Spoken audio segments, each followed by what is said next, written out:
안녕하십니까. GMX 플레이스 대표 조창호입니다. 얼마 전 상상고 입학 설명회가 있었습니다.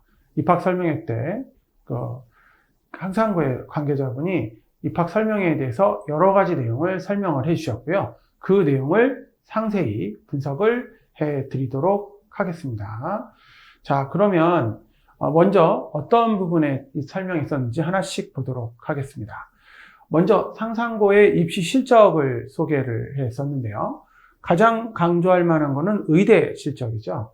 그래서 2023학년도 의대 실적이 258명의 합격자를 배출했고, 그 중에서 의대만 161명, 치대가 31명이고, 재학생 기준으로 봤을 때도 의대 수시에서 재학생이 43명이 수시로 합격을 했고, 정시로 14명이 합격해서 합계 57명, 그리고 졸업생은 수시가 6명, 정시가 98명에서 104명이 합격을 했다.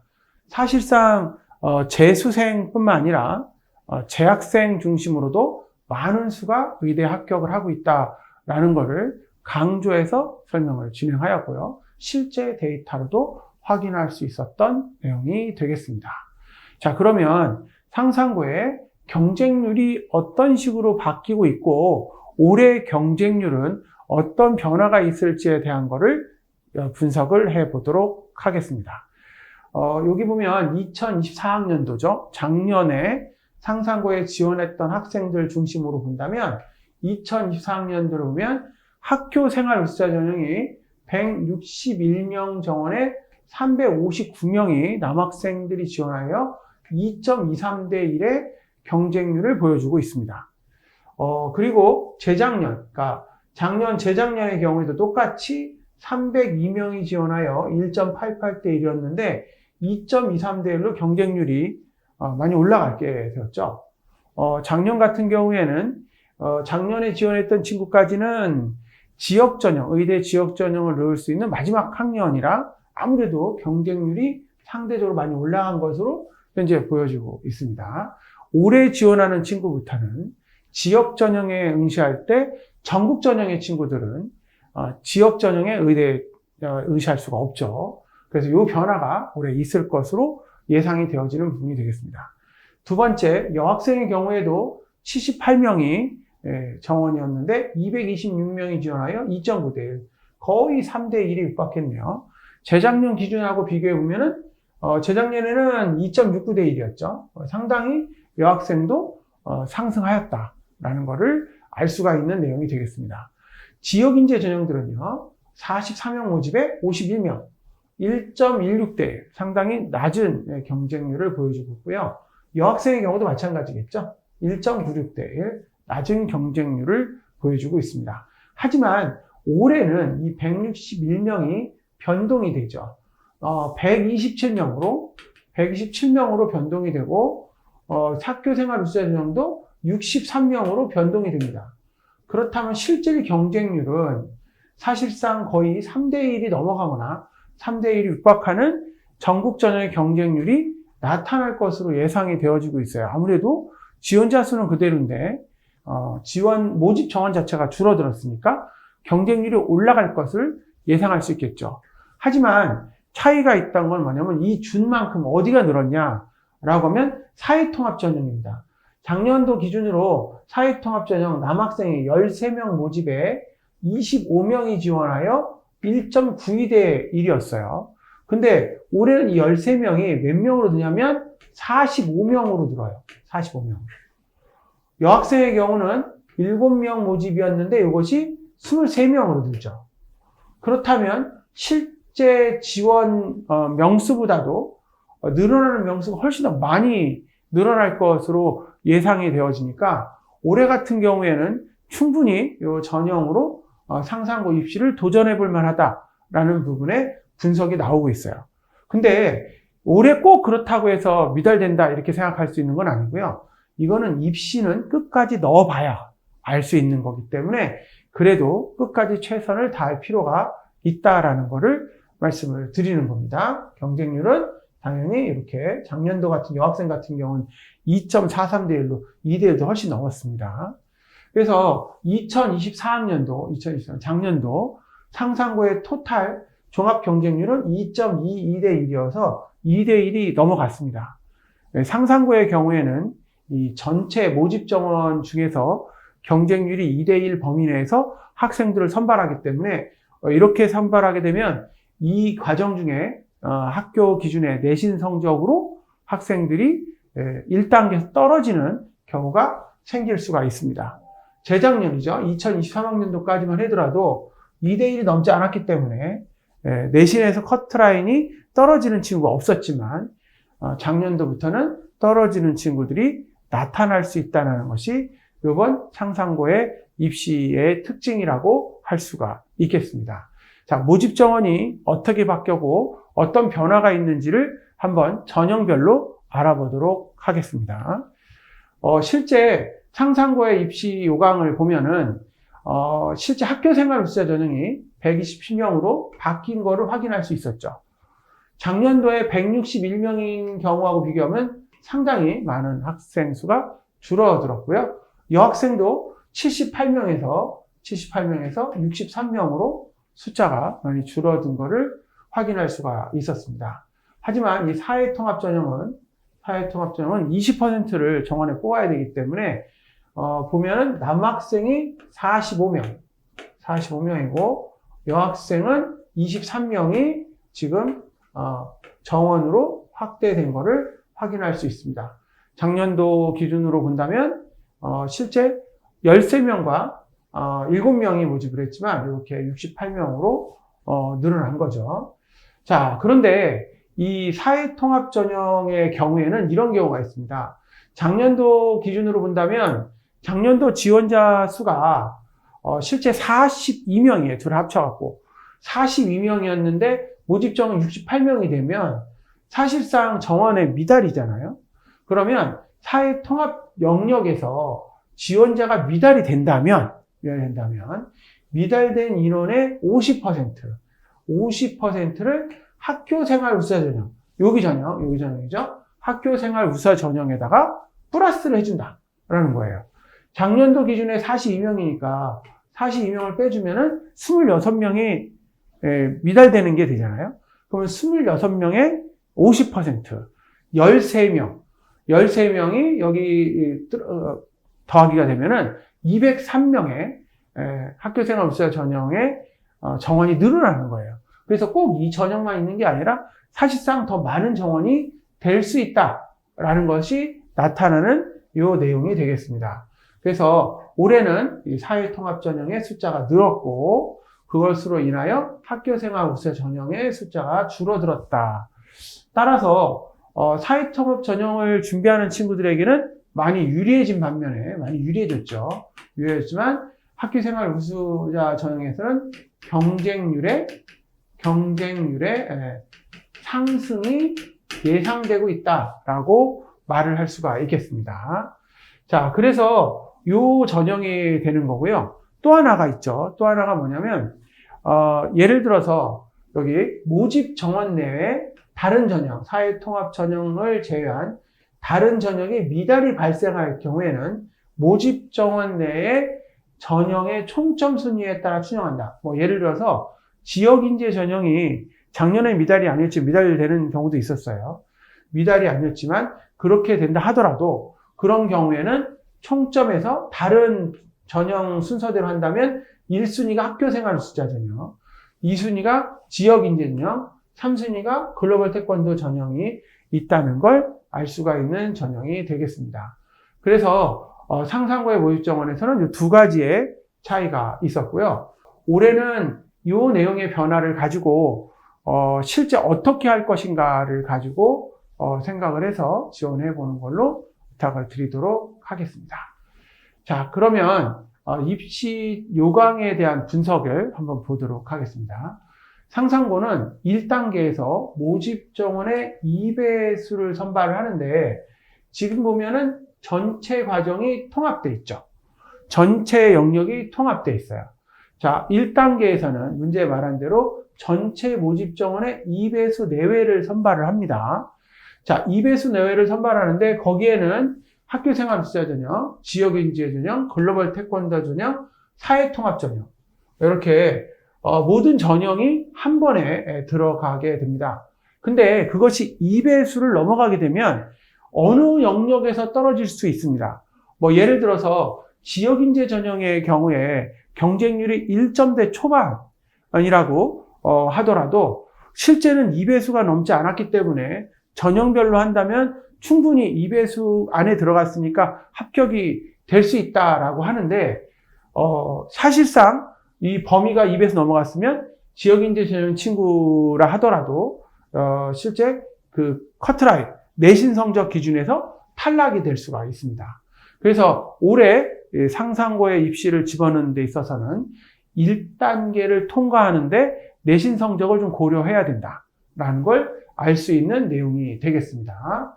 자, 이 내용 잘 알고 있어야 되죠. 다른 학교들 같은 경우에는 영역별로 학생들을 뽑죠. 예를 들어서 학교생활수자 전형이 특히 남자, 여자 따로따로 해갖고 전형이 몇 점이냐에 따라서 학생들을 선발하지만 상상고에서는 전체 모집 정원을 기준으로 선발한다는 것이 큰 특징이 되겠습니다.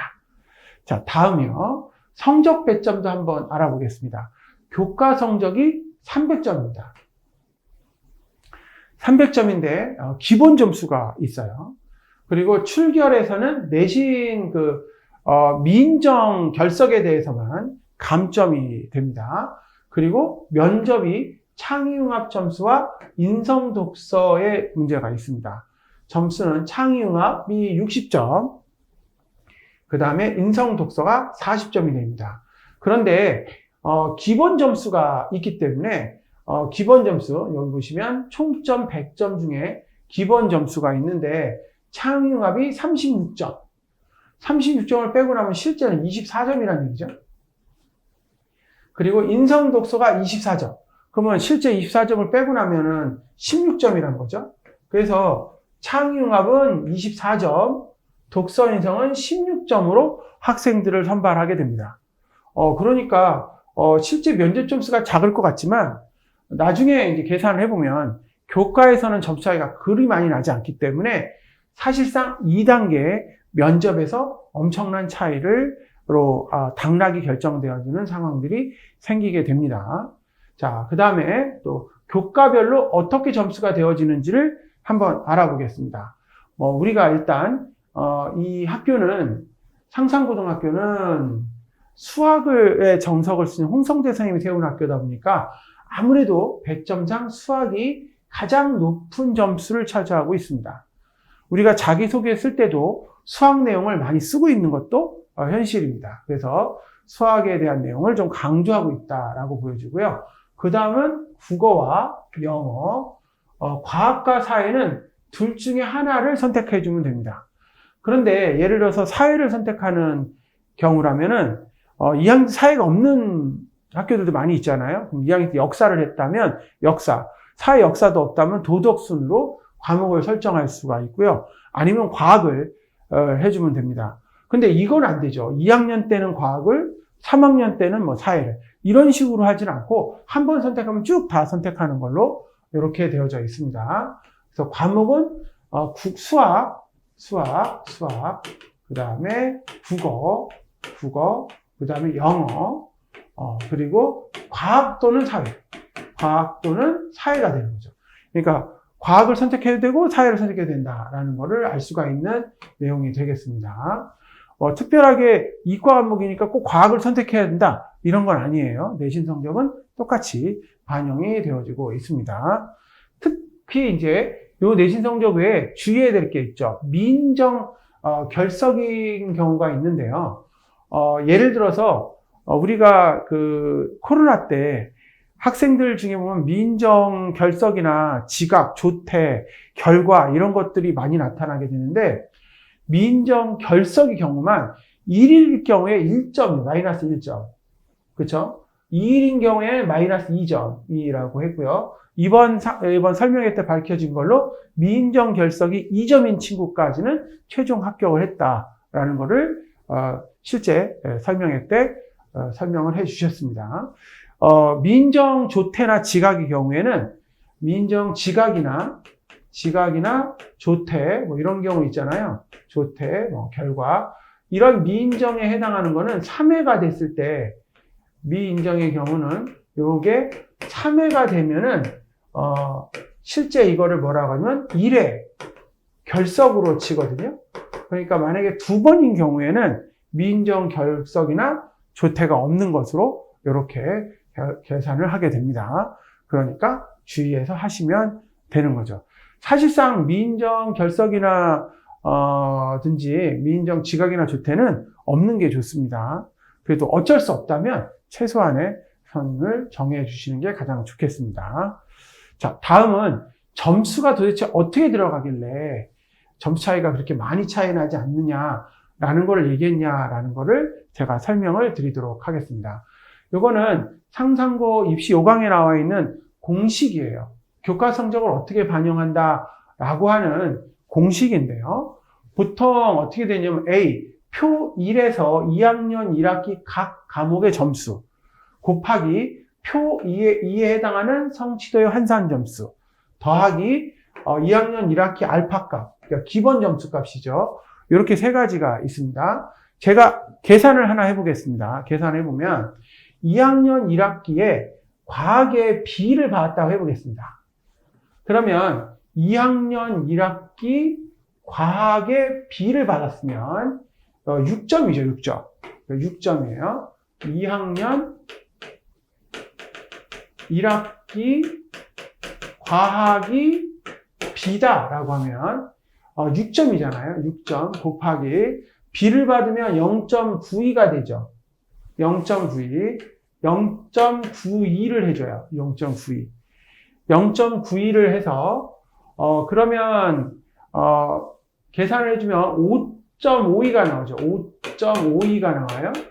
그러면 6점에서 마이너스를 내면 마이너스 0.48이 나오는 거죠. 1점도 마이너스가 안 됩니다. 그러니까 미인정 결석이 마이너스 1점인데 B를 하나 받았는데도 1점이 안 되는 거죠. 국어나 영어의 경우도 비슷하겠죠.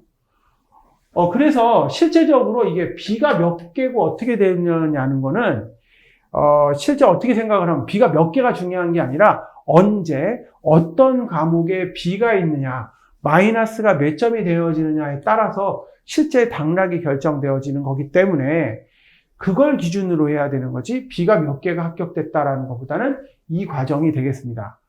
자, 한 번 더 해볼까요? 만약에 가장 점수가 큰 게 3학년 1학기잖아요. 3학년 1학기. 3학년 1학기 과목 중에 수학이 제일 크겠죠? 3학년 1학기 수학 과목 25점이에요. 25점. 자, 25점에 자, 3학년 마찬가지로 3학년 수학이 B라고 해보겠습니다. 그럼 어떻게 돼요?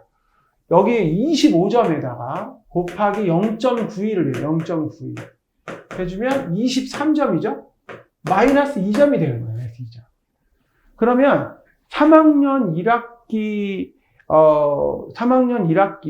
수학 B 한 개가 2학년 때 받았던 사회나 과학의 B보다 4배 정도 점수의 감점이 많이 되는 거예요. 그러니까는 사실상 B의 위치가 어디냐에 따라서 값이 다르게 나타나는 거지 원래 원칙적으로 치자면 B가 몇 개냐가 중요한 게 아니다라는 걸 알 수 있었던 내용이고요.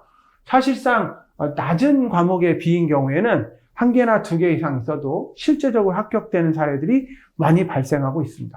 그걸 가지고 우리가 준비를 해볼 수 있는 내용이 되겠죠. 실제 표를 가서 계산해 본다면 쉽게 알 수 있는 부분이고요. 상상고 홈페이지에도 관련된 표가 올라가 있으니까 그걸 계산으로 해보셔도 충분히 값을 구할 수가 있겠습니다. 자, 그러면 실제 면접에서는 어떤 식으로 준비하고 어떤 내용이 나오는지도 한번 알아보겠습니다. 실제 상상고에서 2단계 면접이 가장 중요한데 이 면접 때는 서류를 검토하게 되는데 검토할 때는 학교생활기록부, 중요한 거죠. 학교생활기록부, 자기소개서 이런 것들이 검토되게 됩니다. 원래는 추천서가 있었는데 추천서가 빠졌어요. 추천서가 없어요. 그러니까는 학교생활기록부하고 자기소개서가 굉장히 중요한 내용이 되는 거고요. 학교생활기록부에 있는 내용들은 실제적으로 우리가 해보면 여기서는 자율활동이나 진로활동, 그 다음에 동아리 활동, 그리고 각 과목 선생님들이 써있던 섹트, 그 다음에 종합의견, 이런 내용들을 가지고 쓰고요. 특히 독서 같은 내용도 철저하게 준비를 해 주어야 합니다. 그래서 이런 내용들을 해주고요. 상상고는 특히 자기소개서에 자기주도 학습이 있고요. 그 다음에 인성이 있죠. 인성. 그 다음에 독서를 3권 쓰게 되어 있습니다. 이렇게 쓰기 때문에 이런 내용들이 상당히 중요한 요소로 강조되어지고 있다. 아무래도 상상고는 이 독서에 대한 부분들을 좀 많이 강조하고 있는 학교니까 실제 면접 준비할 때 이 과정을 매우 신경을 써서 준비하시는 것이 가장 중요한 내용이 되겠습니다.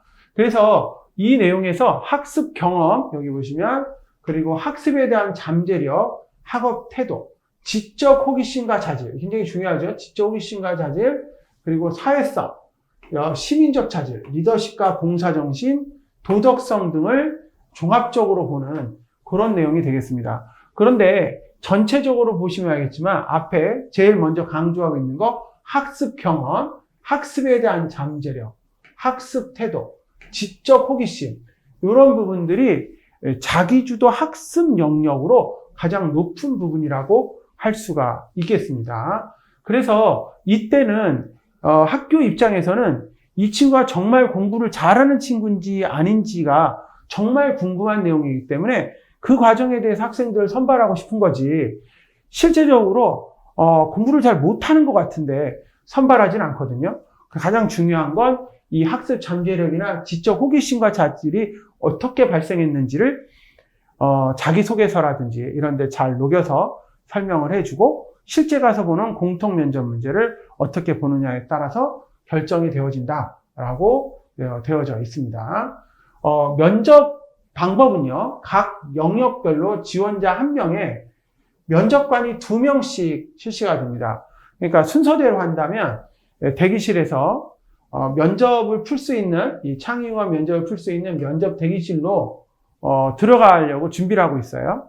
그러다 들어가게 되면 20분 정도 면접 시험지를 풀게끔 하고요. 면접 시험지를 풀고 난 다음에 다시 면접을 한 다음에 면접이 끝나고 나면 독서인성 면접실 문제를 푸는 대기실 또 들어간 다음에 다시 나와서 이렇게 순서대로 이제 대기실부터 이렇게 순서대로 본다면 이렇게 순서대로 대기실에서 면접 준비하기 위해서 20분 동안 면접 준비실로 들어가고요. 창의원 면접 준비실로. 그 다음에 면접실로 가서 면접을 하고 그리고 나서 다시 이렇게 10분 다시 면접 대기실로 한 다음에 다시 10분 동안 면접을 하는 이런 방법의 면접을 진행하고 있습니다.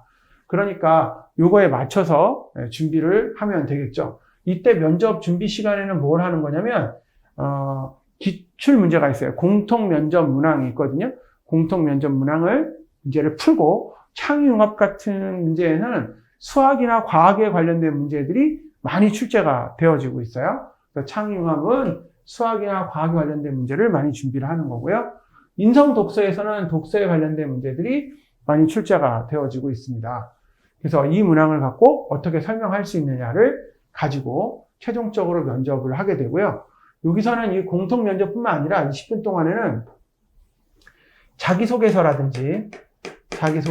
생기부에 관련된 내용들을 철저하게 질문을 같이 하고 있습니다. 그러니까 자기소개서와 생기부 그리고 공통 면접지에 대한 면접이 진행되어진다라고 이제 면접 준비할 때 하고 계시면 되겠습니다. 자, 그리고 자기소개서는 이렇습니다. 사례가 본인 스스로 학습 계획을 세우고 성취감을 느낀 학업에 기울인 내용. 잘 중요해요. 잘 생각해봐요. 어떻게 계획을 세우고 제가 무엇을 하기 위해 계획을 세웠습니다. 계획을 세웠고요. 계획을 세웠습니다. 그리고 그 다음에 실제 준비를 하는 과정이 있어야 될 거 아니에요. 과정에 대한 설명이 있겠죠. 과정에 대한 설명을 작성합니다. 설명을 작성하고 난 다음에 거기서 느낀 느낀 그 학습 경험에서 느낀 그 느낀 점 같은 게 있잖아요. 배우고 느낀 점. 배우고 느낀 점을 이제 작성을 해주는 거죠. 네이버를 베껴서 낸다고 하면 결코 도움이 되진 않는 거죠.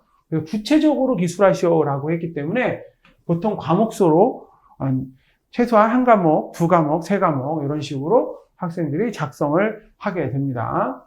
두 번째는 본인의 인성, 배려, 나눔, 협력, 타인 존중, 규칙 준수 등을 나타낼 수 있는 경험 및 이를 통해 배우고 느낀 점이다 라고 되어져 있는데, 이거는 학교 생활을 하면서 구체적 사례를 중심으로 작성을 해야 됩니다. 우리 반에 어떤 그 몸이 불편한 친구가 있었는데 그 친구를 어떻게 내가 도와주었는지, 왜 도와주게 되었는지, 그리고 도와주면서 어떤 경험을 하게 되었는지, 본인이 갖고 있었던 어떤 선입견들이 어떻게 해소가 되었는지, 선입견이 있었다면 선입견이 해소된 상황들, 이런들을 구체적으로 작성하시면 되는 내용이 되겠습니다. 자, 상상구에 특별한 게 또 하나가 있죠. 독서가 있죠. 독서는 최근 3년 동안 가장 의미 있게 읽은 책을 3권을 고르시오. 그리고 그 책에서 읽게 된 동기와 책을 읽고 난 뒤에 소감을 적으세요. 이렇게 되어져 있잖아요. 제가 몇 가지 예를 들어본다면 이런 거죠. 수학 비타민이란 책을 읽었고요. 저자는 박경미, 출판사는 김영사. 그러면 이 책을 왜 읽게 되었는지, 동기죠, 동기. 그리고 읽고 난 후에 소감을 작성해야지 줄거리를 주저리 적는 것이 아니라는 거죠. 줄거리를 적는 것이 아니다는 거죠. 동기와 소감, 느낀 점이죠. 느낀 점을 적는다. 내가 뭘 할 건지, 이 책을 읽고 나면서부터 뭘 하게 되었는지, 이런 것들을 적어줘야 된다라는 겁니다. 자, 이 책은 생기부에 있는 책이 아니라 생기부에 없는 책도 되고요. 자신의 진로와 연관관계가 있는 게 연계된 책을 하는 것이 많이 좋겠죠. 그리고 학업에 대한 어떤 능력을 보여주는 책도 굉장히 도움이 되겠죠. 너무 어렵거나 너무 쉽거나 한 책은 결코 도움이 되진 않습니다. 너무 어렵고 너무 쉽지 않은 책으로 해서 진로 연계나 학업 능력을 보여주는 책을 작성하는 것이 가장 좋다라고 말씀을 드리겠습니다. 자, 그러면 실제 공통 면접에는 어떤 게 나왔는지 이번에 그 설명회 때 공개되었던 문제를 같이 한번 설명을 해드리도록 하겠습니다. 자, 이번에 공개되었던 문제는 어떤 내용이 있었는가 보겠습니다. 2024학년도 상상고, 이제 작년에 나왔던 건데요. 우리나라에서 2014년 1월 1일 도로명을 전면적으로 사용하기 시작했고, 도로명 주소는 3가지로 구분된다. 왕복 8차선 이상은 대로, 2차선은 로, 이외의 길은 길이라는 이름을 쓰는데, 건물 번호가 접한 도로를 기준으로 도로가 시작되는 곳으로부터 건물의 위치를 나타낸다. 도로 왼쪽에는 홀수 번호, 오른쪽에는 짝수 번호가 부여가 되고, 예를 들어서 171에 위치한 건물은 정문으로부터 P는 상상대로 시작점으로부터 1.71km 떨어진 왼쪽에 있고, 상산대로 387에 위치한 건물은 정문 Q는 상산대로 시작점으로부터 387km 떨어진 왼쪽에 똑같이 있으며, PQ 사이의 거리는 2.16km다라고 이렇게 문제가 나왔던 내용이 되겠네요. 그러면 도로명은 단순히 건물의 위치를 나타내는 그치지 않고 이 정보를 제공한다. 이런 내용들이 제시문을 더해져 있고요. 지도를 주고 거마평로가 시작되는 곳이 남쪽입니까? 북쪽입니까? 이렇게 지도에 해당하는 이유를 설명하게 해줬고, 상산대로와 전주대로가 서로 수직으로 만나고 그 교차점을 K라고 가정합니다. 요건 2번, 3번 문제 통합된 앞에 주제 내용이었어요. 그 다음에 전주대로의 주소가 각각 다음과 같다. 상산대로 314, 상산대로 330, 전주대로 251, 전주 283이 4개의 건물을 정문으로부터 각각 A, B, C, D에 위치해 있다고 할 때, 요거 각각 A, B, C, D에 위치해 있다고 할 때, 다음 물음에 답하시오. 이렇게 되어져 있습니다.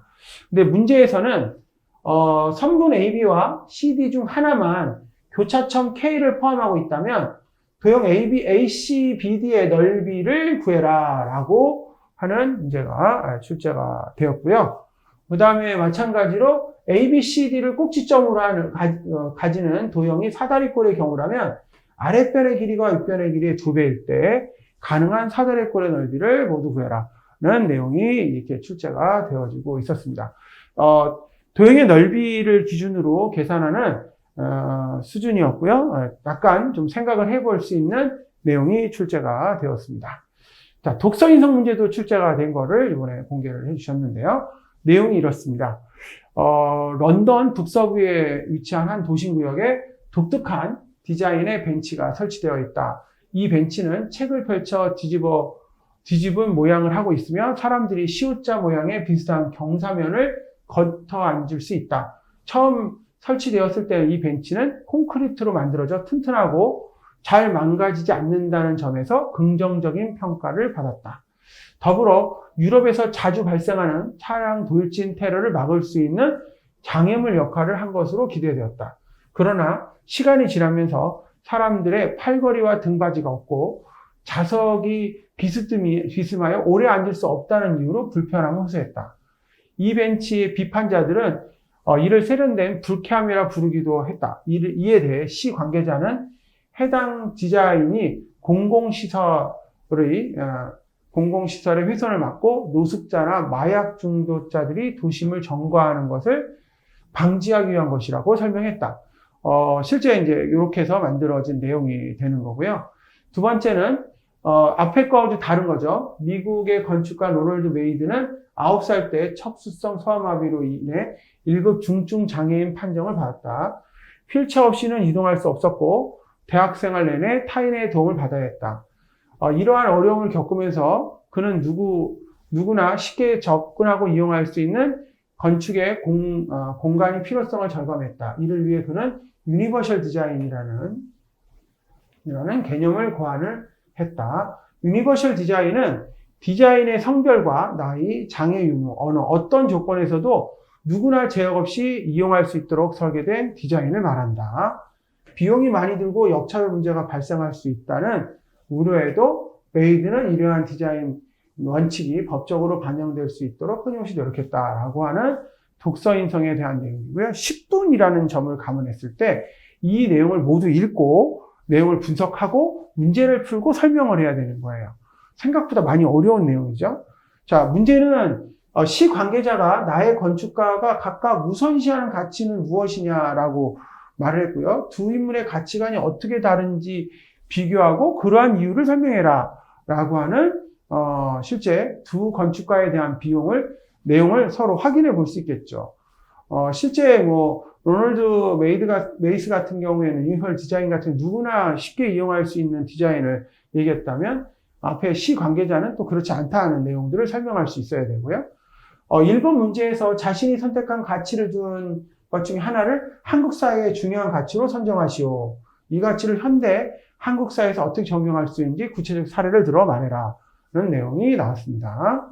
자, 마지막으로는 자신의 경험한 것 중에 유니버셜 디자인이 필요한 상황을 떠올려보고 그 문제를 해결할 수 있는 구체적인 유니버셜 디자인 아이디어를 제시해라. 아이디어 문제까지 출제가 나왔습니다. 그래서 사실상 이 문제는 독서에 대한 인성 문제이기 때문에 사실상 우리가 알고 있었던 국어 문제하고는 좀 사뭇 다른 형식을 보여주고 있는 내용이라고 말씀을 드릴 수가 있겠습니다. 그래서 올해는 물론 작년에 나왔기 때문에 올해는 절대 다시 나오진 않겠죠. 올해는 다른 형태의 문제가 나올 것으로 예상이 되는데 실제 상상고를 준비하는 친구들이라면 어떻게 문제를 접근할 것인지 어떤 것이 정답인지를 잘 생각을 해서 실제 선생님들과 상의해가면서 준비를 하는 것이 가장 좋은 방법이라고 생각을 합니다. 자, 올해 상상고 입시는 특히 학교생활 우수자전형, 전국전형의 경우에는 경쟁률이 많이 올라갈 것으로 예상이 되어지고 있는 이 시점에서 상상고를 준비하는 친구들은 보다 많은 준비를 할 필요성을 다시 한번 강조드리고 있습니다. 올해 같은 경우에는 작년에 대비해서 전체 경쟁률도 2대1이 넘어갈 것으로 예상이 되어지고 있기 때문에 내신 관리에도 특별하게 신경을 써주시고요. 특별하게 강조한 것 중에 한 가지 제가 다 말씀을 드리겠습니다. 원래는 이제 3학년 1학기까지만 내신 성적이 들어가게 되고, 학교에 갈 때 3학년 2학기 성적은 전혀 반영되지 않는 것을 보아서 학생들이 2학기 때 학교 생활을 좀 대충 사는 이런 친구들도 간혹 있습니다. 근데 올해의 경우에는 실제적으로 3학년 2학기에 제출할 때까지의 생기부는 학교에 모두 제출하게 됩니다. 생활기록부에 좋지 않은 결과가 나타나는 것은 결코 좋지 않기 때문에 3학년 2학기 기말고사에도 각별히 신경을 써주고 출석 관리에도 각별히 신경을 써주시기 바랍니다. 그 내용 자체, 3학년 2학기까지 생활기록부를 제출할 당시까지의 내용이 모두 생기부에 기록이 되어지고 있다는 것을 다시 한번 강조드리도록 하겠습니다. 여기까지 상상고 입시 설명의 분석을 마치도록 하겠습니다. 감사합니다.